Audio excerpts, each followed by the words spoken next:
Good Morning Business. Le débat.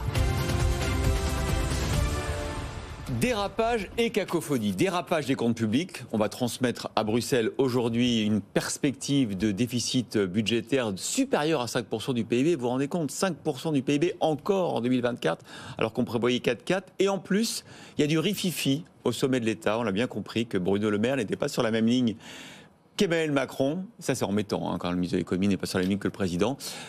Mais en fait, la vérité, c'est qu'est-ce qu'on fait pour réduire le déficit public ?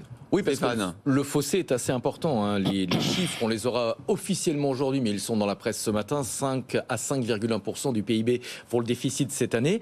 Donc ça veut dire quoi ? Qu'il faudrait 10 milliards d'euros d'économies supplémentaires. En plus des 10 milliards. De ce que Bruno Le Maire a déjà annoncé pour combler cette différence et se retrouver plus ou moins sur les rails en matière de réduction des déficits. Donc on parle effectivement d'une réduction des dépenses, mais par expérience, on sait qu'en France, c'est extrêmement difficile de toucher à la dépense sociale parce qu'on est attaché à ce modèle et que les Français sont relativement prompts à se mobiliser pour le défendre.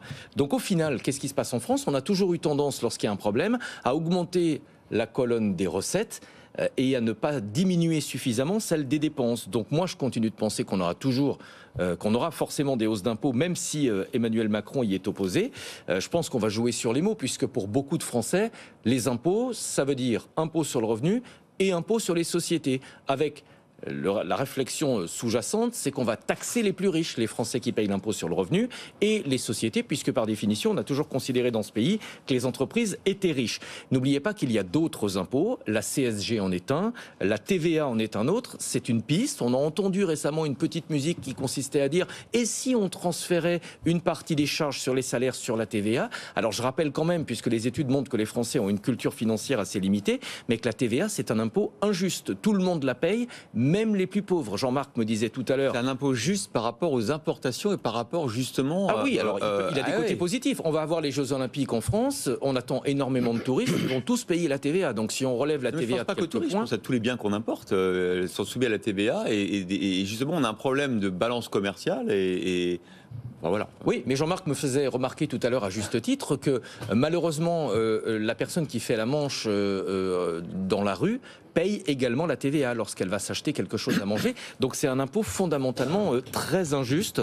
Donc est-ce qu'il faut réduire les dépenses ? Probablement. Est-ce qu'on va y arriver ? À mon avis, ça va être extrêmement difficile. 10 milliards, c'est passé. 10 milliards supplémentaires, est-ce que ça va passer dans l'opinion publique ? Et puis les impôts, il faut arrêter de penser que les impôts, ça veut dire uniquement taxer les plus riches. Mais il y aura des hausses d'impôts. Je suis prêt à prendre les paris, Christophe. Jean-Marc. Alors, je ne sais pas s'il y aura des hausses d'impôts, puisque c'est un règlement de compte, effectivement, entre le président de la République et Bercy. Alors, c'est pas nouveau. Je pense que Pompidou, dont on commémore le décès prématuré, et Giscard d'Estaing, ne s'entendaient pas vraiment quand on regarde ce qui s'est passé pendant les 5 ans de 69 à 74. Et je pourrais multiplier d'autres exemples. Mais dans cette affaire, je crois qu'il faut quand même revenir à la source de l'information actuelle. C'est le pacte de stabilité. C'est le programme de stabilité, plus exactement, le programme de stabilité qui est transmis. Ce qui est intéressant, c'est que celui de l'année dernière tablait effectivement essentiellement sur une croissance de 1,6% cette année, et ce qui se dérobe, c'est la croissance. Ce qui est intéressant aussi, c'est la construction intellectuelle de ce programme, qui consiste à identifier le déficit structurel qui est le véritable enjeu, et le déficit conjoncturel sur lequel l'Union européenne et les instances de Bruxelles sont tout à fait d'accord pour accepter une forme de dérive de ce déficit. Or, quel est le déficit qui est en train de se creuser ? Structurel. Non, justement, c'est le déficit conjoncturel. Ça va alors ? Eh bien, donc on laisse filer alors. On laisse filer. La seule véritable enjeu. Plus à gauche. Le véritable enjeu, c'est que le déficit structurel, lui, il est toujours de 3,6%, alors que normalement, d'après les traités européens, il devrait être de 0,5%. Ah oui, on a quand même un problème sur le structurel. Alors donc sur ça ne s'aggrave pas, mais c'est toujours là. C'est toujours là. Et donc le véritable enjeu, c'est pas de répondre dans l'urgence avec des effets de manche, des règlements de compte, des sous-entendus et tout ça, c'est de s'attaquer au vrai problème qui est ce déficit structurel.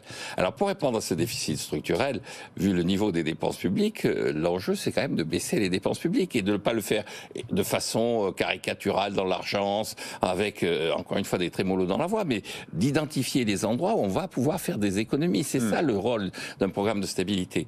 Alors après, est-ce qu'on doit augmenter les impôts ? Augmenter les impôts, c'est faire un arbitrage entre la dépense privée, parce que quelqu'un dont on augmente les impôts ne dépensera pas la somme qu'on lui prend, et la dépense publique, puisque effectivement, c'est l'État qui dépense grâce à ses impôts. Vous êtes plutôt dans la team Macron-Attal. Il ne faut pas non plus paniquer, il n'y a pas de quoi paniquer, c'est conjoncturel, mais il faut quand même faire des réformes. Alors, il faut faire des réformes. Et donc, sur les impôts qu'il faut augmenter, si on doit augmenter les impôts, ce sont ceux qui correspondent à une dépense privée que l'on considère comme étant plus négative que la dépense publique. Quelle est la dépense privée qui doit être condamnée? C'est la dépense en carbone. Donc, si on doit augmenter les impôts, il faut augmenter la taxe carbone. C'est-à-dire que notre gouvernement, il est prêt à augmenter les impôts, et Stéphane l'a dit, les impôts sur les richesses, tout ça, mais on entend toujours le discours, l'essence va dépasser 2 euros le litre. Oui.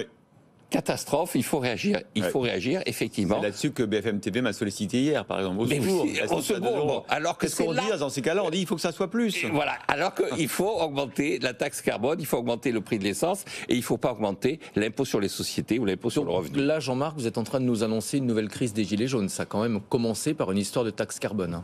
Oui, mais enfin, après, si on fait plus... Bah, on réforme pas. Après, on ne fait plus rien. C'est-à-dire, à chaque fois, c'est l'argument, vous savez, c'est les Gilets jaunes, alors on ne fait plus rien. Ils sont toujours prompts à se mobiliser. Oui, mais écoutez, c'est le rôle du gouvernement, effectivement, de faire en sorte que l'ordre public soit respecté, que ces décisions soient adaptées à la réalité de l'économie du pays. Allez, dans un peu plus d'une heure, un grand débat, aussi grand que celui-ci, mais cette fois-ci entre Jean-Marc Daniel et la représentante de la Commission européenne sur le protectionnisme. On a eu les panneaux photovoltaïques, les voitures, on a maintenant les éoliennes. Est-ce qu'il faut faire du protectionnisme?